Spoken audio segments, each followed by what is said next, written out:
안녕하세요. 에베소서 성경 공부 시작하겠습니다. 오늘 지난주에 이어서 종들과 상전들에 대한 이야기, 상전들의 이야기를 포커스에 맞춰서 공부하도록 하겠습니다. 본문 읽겠습니다. 5절에서 9절입니다.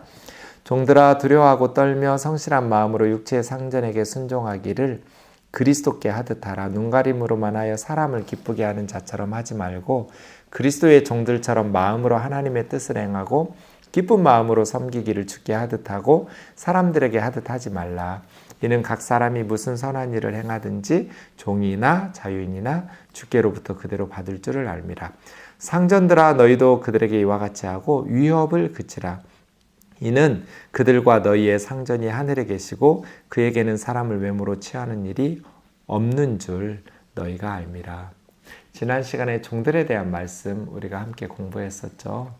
네, 그리스도인들이 사회에서 믿지 않는 사람들에게 신뢰를 받을 수 있도록 눈가림으로 하지 말고 성실한 마음으로, 그러려면 사람에게 하듯 하지 말고 그리스도에게 하듯 하면서 그 일을 통해서 하나님의 뜻을 행하고 하나님을 기쁘시게 하는, 목사가 설교하면서 주님을 섬기듯이 여러분은 직장에서 일하면서 주님을 섬기는 그러한 삶이 그리스도인의 삶이라고 말씀드렸습니다. 오늘은 9절 상전들에 대한, 주인들에 대한 이야기를 보겠습니다. 주인들 너희도 그들에게, 종들에게겠죠? 이와 같이 하고, 이와 같이 하라는 건 무슨 뜻이겠어요?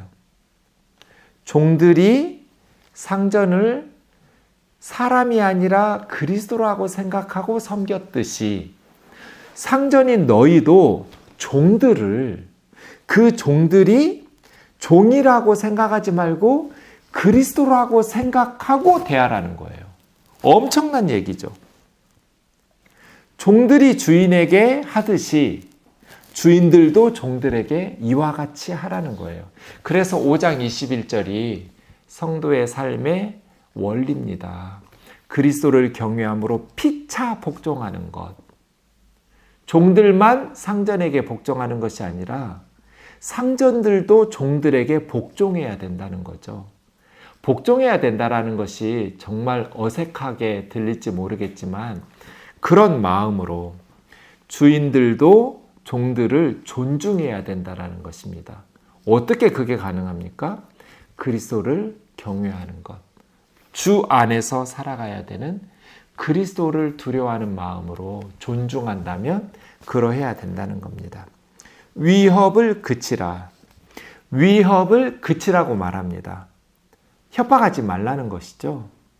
종들에게 협박을 하면 외적인 순종은 얻어낼 수 있을지 모릅니다. 그러나 내적인 순종은 불가능하겠죠. 주인이라고 해서 그 권위를 악용해서 종들을 위협하고 협박하면서 억압하고 착취하지 말라는 겁니다. 크리스찬 그리스도인 주인답게 온화하고 선하게 주인의 권위를 사용하라고 이야기하는 것이죠. 왜냐하면 이는 그들과 너희의 상전이 하늘에 계신다. 그 종들의 주인은 하늘에 계셔요. 그 종들을 너에게 맡긴 것 뿐이에요. 또 너희도 세상에서는 주인이지만 너희의 주인이 하늘에 계셔요. 노예들도 상전들도 하늘에 주인이 계시니까 진정한 주님이신, 진정한 주인이신 주님의 명령을 따라야 하잖아요. 노예들도 주님의 명령을, 주인들도 주님의 명령을 순종하는 것이 그리스도인의 삶이니까요. 그런데 하늘의 상전이신 주님에게는 사람을 외모로 취하는 일이 없는 줄 너희가 알미라. 네. 8절에서 종들도 알아야 이런 종이 될 수 있었거든요. 뭘 알았어야 돼요? 주님은 외모로 차별하지 않으시고 주인이든지 노예이든지 선행에 대해서 선한 일을 한 사람들에 대해서 주님께서 그대로 갚아주신다라는 것을 알아야 그것을 인정해야 노예로서 선하게 살 수 있는 것처럼 주인들도 뭘 알아야 돼요. 하늘의 상전은 사람을 외모로 취하지 않는다는 것을 알아야 돼요. 그냥 지식적으로 아는 것이 아니라 항상 마음속에 새겨야 돼요.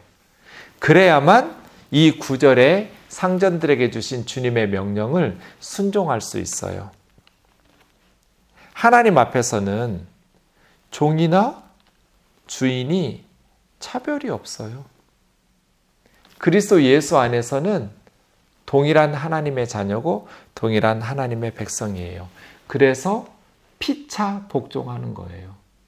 어떤 주인이 예수님을 믿기 시작했어요. 예수님을 믿더니 종들이 볼 때 주인이 달라졌어요. 어떻게 달라졌을까요? 예수님을 믿더니 자기들에게 너무나 선하고 온화하게 대해주는 거예요. 종들에게. 그러면 그 종들이 어떻게 하겠어요? 나도 교회 나가면 안 돼요, 주인님? 하고 묻겠죠. 나도 주인님이 믿는 그 하나님 믿으면 안 돼요? 주인이 뭐라 그러겠어요? 너무 기뻐하겠죠. 함께 예수님 믿는 걸 원했을 테니까요. 오히려 주인이 예수님을 믿는데 종들에게 정말 위협하고 협박하면서 못되게 굴어요. 그러면서 교회 나가자고 그래요. 나갈 수는 있겠죠. 억지로 끌고 나갈 수는 있겠지만 진정한 믿음이 생기게 하기는 어려울 것 같아요.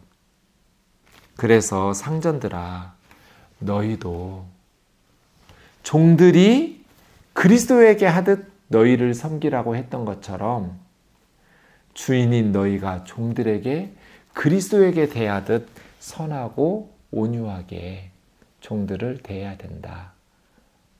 이 말씀을 지금 우리에게는 어떻게 적용할 수 있을까요?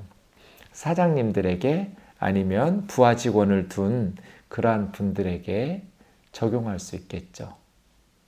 노예는 없지만 사장님들이 부하 직원을 그리고 회사의 직원들을 대할 때 이렇게 대해야 돼요.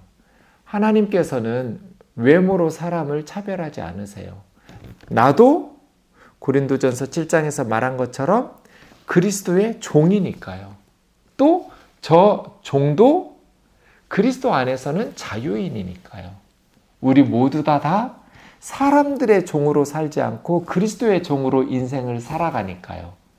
그런 마음을 가진다면 직원들에게 특히 아랫사람들에게 함부로 위협하거나 함부로 대하지 않겠죠? 어느 집사님이 우리 교회에 등록하셨어요. 그 가정에 신방을 갔어요. 예배를 드리면서 제가 질문을 던졌어요. 사업을 하시는 집사님이었기 때문에 집사님의 사명이 뭐예요? 그랬더니 그 집사님이 11조 많이 하는 거예요. 헌금 많이 해서 제가 목사님의 목회를 열심히 도울게요. 저는 사업 열심히 할 테니까 목사님은 목회 열심히 하세요. 그래서 제가 땡 틀렸다고 그랬어요. 11조 많이 하는 것, 헌금 많이 하시는 거는 집사님의 사명이 아니라고. 깜짝 놀라서 집사님이 저를 쳐다보셨어요. 그럼 뭐가 내 사명이냐고. 집사님의 사명은 집사님 회사의 직원들에게 월급을 많이 주는 거라고. 제가 그렇게 말했어요. 그래서 그 직원들이 내가 다니는 회사가 좋은 회사라고 말할 수 있도록, 우리 회사 사장님이 교회를 다니는데 정말 좋은 사장님이라고 말할 수 있도록 만드는 것이 주님이 집사님에게 주신 사명이라고. 교회는 내가 알아서 잘 운영할 테니까 교회 신경 쓰지 말고 회사부터 신경 쓰라고. 그 직원들 중에 어려운 일을 당하는 직원들이 있으면 힘껏 도와주고 사업 열심히 해서 직원들에게 월급 많이 주고 싶어도 사업 제대로 안 하면 월급을 못 주게 되니까 정말 열심히 사업해서 우리 회사를 위해서 일하는 직원들에게 많은 월급을 줄 수 있는 회사로 만들어라고.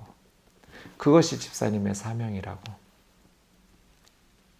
몇 달 지나서 연말이 지나고 새해가 됐을 때 집사님 저한테 그런 얘기했어요. 목사님, 제가 목사님 말 듣고 올해 연말에 제 사재까지 털어서 우리 회사에 1년 동안 수익금 다 투자하고 저의 개인적인 돈까지 다 합해서 모든 직원들의 월급을 올렸다고 새해에. 그리고 상여금을 높였다고. 그랬더니 전기 회사였어요. 건설을 하다 보면 큰 전기 회사였는데 전기를 설비하는 이게 일이 항상 똑같이 많지는 않잖아요. 어떤 건설 현장에 들어가면 밤낮 없이 일해야 될 그런 일들도 있잖아요. 그런데 이 회사 직원들이 마음으로는 회장님 마음에 휴일에도 좀 일이 급하니까 나와주셨으면 하지만 그렇게 요구할 수 없잖아요. 평일에 일하는데. 그런데 회사가 달라져 버렸어요. 자기들이 알아서 우리 회사 지금 급하니까 휴일에 나와서 일하자. 자기들이 알아서 지금 우리 회사 어려우니까 밤에도 작업하자. 이렇게 말한다는 거예요. 그래서 너무 고맙다고. 그게 사장님이죠. 직원들에게 인색하게 해서 11조 많이 하고 교회다가 헌금 많이 해서 장로 좀 돼보고 목사님의 칭찬받고 믿음 좋다는 소리 듣고 하나님에게 많이 헌금했으니까 하나님께서 우리 회사 복 주실 거야. 그럴 리가요. 우리 하나님은 그런 분이 아니에요. 하나님께서 정말 기뻐하시는 것은 종들에게 위협을 그치라. 인색하게 하지 말고 종들이 너희를 주님이라고 섬기듯 너희도 직원들을, 종들을 주님이라고 생각하고 섬겨라. 그러면서 주님의 일을 하고 하나님의 뜻을 실행하는 거죠. 종들은 종의 일을 하면서 주님을 섬기듯 주인들은 주인의 일을 하면서 주님을 섬기는 거죠. 그럼 세상이 어떻게 될까요? 노예 해방운동 일으킬 필요 없어요. 교회다운 교회가 만들어지면 해방운동 하지 말라고 해도 해방운동이 돼요. 더 이상 노예제도가 살아남을 수가 없게 돼요. 민주주의? 민주화 운동 안 해도 돼요. 교회가 교회다워지면 민주화가 될 수밖에 없어요. 독재가 사라질 수밖에 없어요. 당연한 거잖아요. 교회가 교회 역할을 제대로 안 하니까 군사 독재 시절에 교회가 제대로 된 교회 역할을 안 해서 대학생들과 청년 젊은이들이 희생당한 거잖아요. 교회가 성장하고 있었는데 교회가 교회다운 사명만 제대로 감당했다면 독재는 우리 사회에 존재할 수가 없어요. 불가능해요. 이렇게 살아가는데 어떻게 독재가 가능해요? 지금도 마찬가지예요. 저는 역사의 희망은 교회에 있다고 봐요. 교회만이 유일한 희망이라고 생각해요. 제가 목사라서 그런 게 아니에요. 원리적으로 그래요. 여기 보세요. 위에 있는 사람, 힘 있고 권력 있는 사람들이 노예는 짐승이란 말이에요. 그 시절에 2000년 전에. 짐승 취급당하고 있는 노예들을 그리스도에게 하듯 사랑으로 섬겨버리는데 어떻게 세상이 안 변하겠어요? 로마 제국이 어떻게 안 변하겠어요? 지금도 세상을 변화시키는 가장 강력한 무기는 교회라고 생각해요. 교회가 교회다워질 때, 성도가 성도다워질 때 역사의 희망이죠. 그러한 그리스도인으로 살아가는 저와 여러분 되기를, 그런 교회를 만들어가는 저와 여러분 되기를 주님의 이름으로 축원합니다. 감사합니다.